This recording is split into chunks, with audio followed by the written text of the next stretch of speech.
Hi everyone, welcome to RL Chess. Terima kasih sudah klik video ini. Kita akan bahas permainan yang sangat spesial dari ajang terupdate Super United Croatia Rapid and Blitz dalam rangkaian Grand Chess Tour 2025. Dan kalau kemarin teman-teman udah ngikutin kategori catur cepat, kita akan bahas dari kategori catur kilat. Nah, di kategori catur cepat ini Gukes mengumpulkan 14 poin. Sementara di catur kilat ini akan ada 18 babak yang jadi tantangan buat Gukes.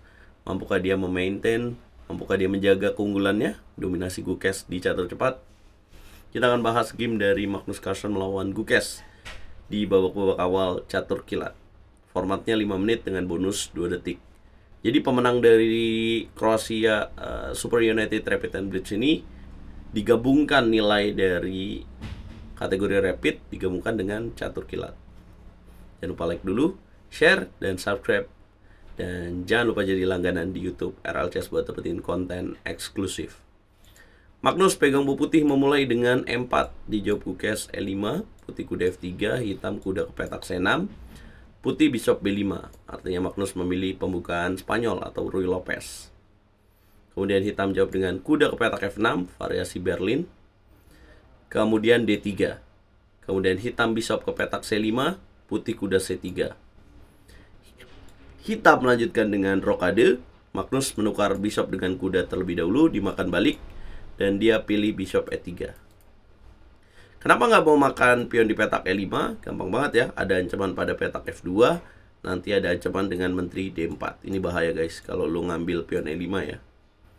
Ya walaupun lu di sini bisa bishop E3, kemudian D4, tapi secara posisi dengan seperti ini enak buat hitam. Itulah kenapa putih nggak ngambil pion E5. Magnus lebih pilih bishop E3. Masuk akal. Apa tujuannya? Tujuannya mematikan kekuatan dari perwira yang berbahaya. Gukes menolak dengan bishop D6. Kemudian putih bishop G5, lakukan pin, hitam H6, putih bishop H4. Gukes balas melakukan pin dengan bishop G4. Magnus langsung ancam, dan Gukes nggak mau mundur. Kenapa nggak mau mundur? Karena kalau mundur bahaya banget nih. G4, bishop G6, kemudian menteri E2. GJ-nya jadi kurang bagus guys di petak G6 ya. Dan seolah pasif ya, kita lihat. Jadi Gukes lebih pilih tukar dengan kuda. Dimakan lagi, kemudian bishop E7. Ini ada momen menarik ya. Kalau lu jadi putih, apa yang bakal lu lakuin guys?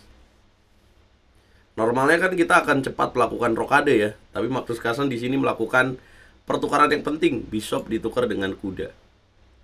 Kenapa? Lu akan lihat di beberapa langkah berikutnya. Bishop makan bishop, kemudian putih lanjutkan dengan G3, hitam queen ke petak D7, putih H4.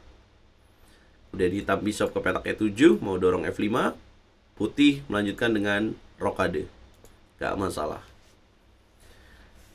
Gukes belum mau dorong F5, dia lebih pilih bishop C5 dulu.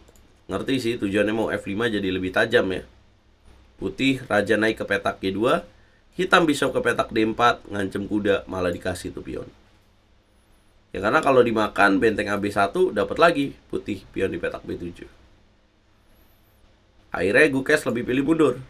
Nah kali ini nggak ada kesempatan lagi yang dikasih oleh Magnus untuk mendorong F5 karena dia mainin langkah G4. Gukes berusaha dengan G6.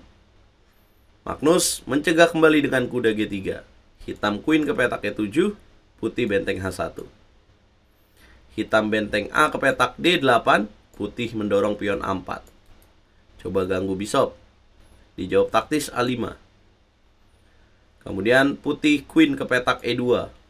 Hitam naikkan benteng. Putih queen D2. Hitam naikkan raja ke petak G7. Magnus Carlsen mendorong pion H5. Dia ganggu petak H6. Di sini kalau hitam dorong G5, kuda naik ke petak F5. Hitam mainkan queen ke petak G5. Pertukaran queen terjadi. Dan kemudian putih kuda ke petak F1. Gimana ya cara Magnus Carlsen untuk bisa menang dengan posisi seperti ini? Nah, di sini udah mulai terlihat kalau posisinya lebih kelihatan tertutup ya. Jadi ini permainan tertutup. Dari mana lu tahu ini permainan tertutup? Gampang banget sob. Lihat dari pion center yang tidak tertukar. Itu salah satu ciri-cirinya. Nah, ngomongin tentang posisi yang tertutup, kalau lu main posisi tertutup, lu lebih bagus memiliki perwira kuda dibandingkan gajah. Lah kok gitu? Ya karena kuda bisa loncat-loncat guys. Dia tidak masalah dengan posisi tertutup. Tapi gajah, coba kita lihat langkah berikutnya. Kita mengancam dengan bishop, benteng ke petak F6, putih F3, hitam benteng F4. Mau F5 dia. Magnus pinter banget, langsung ditukar pionnya. Kemudian hitam akan balik dengan pion, jadi nggak ada ancaman lagi. Ya walaupun sekarang ada ancaman pada petak F3 ya, tapi itu gampang di stop dengan benteng H3. Kemudian hitam melakukan kesalahan dengan benteng H8. Harusnya dia di sini sabar dulu ya untuk gajah D4. Gukes malah tukar benteng.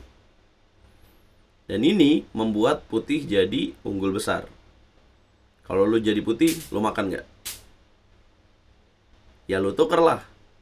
Kan kita punya kekuatan kuda ya. Dengan sisa satu benteng, maka hitam akan lebih sulit lagi.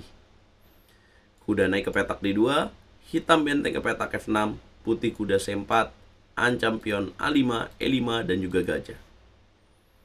Hitam menjaga dengan benteng E6, putih benteng B1, mau dobrak. Karena di sini ada kelemahan. Hitam menjawab taktis dengan C5, kemudian putih pindahkan benteng. Hitam raja ke petak G7 dan putih raja F2. Langkah ke-35 krusial banget. Kalau lu jadi hitam pasti lu juga akan bingung kan? Karena gajah lu fungsinya cuma seperti pion. Coba lu ganti pion, sama nggak? Sama ya. Nah, lu pernah nggak denger bahasa Inggris yang bilang bad bishop? Nah inilah yang dikatakan bad bishop atau gajah yang buruk. Why?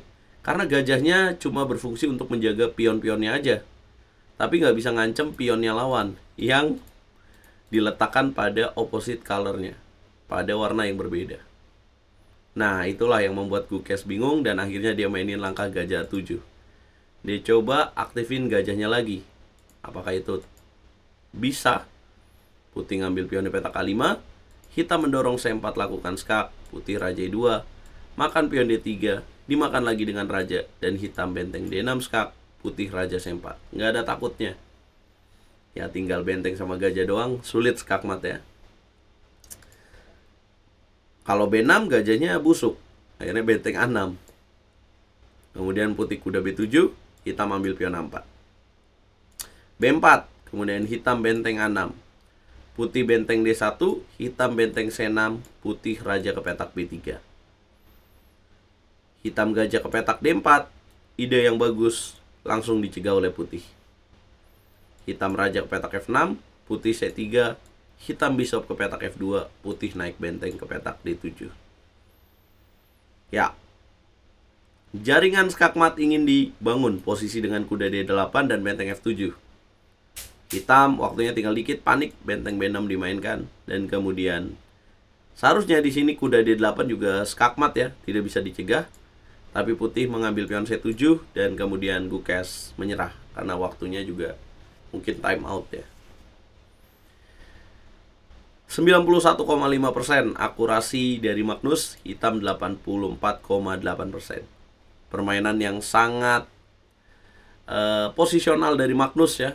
Cerdik sekali, menurut gua krusialnya itu ketika Magnus cerdas menukar gajah dengan kuda di posisi middle game dan dia bawa ke end game.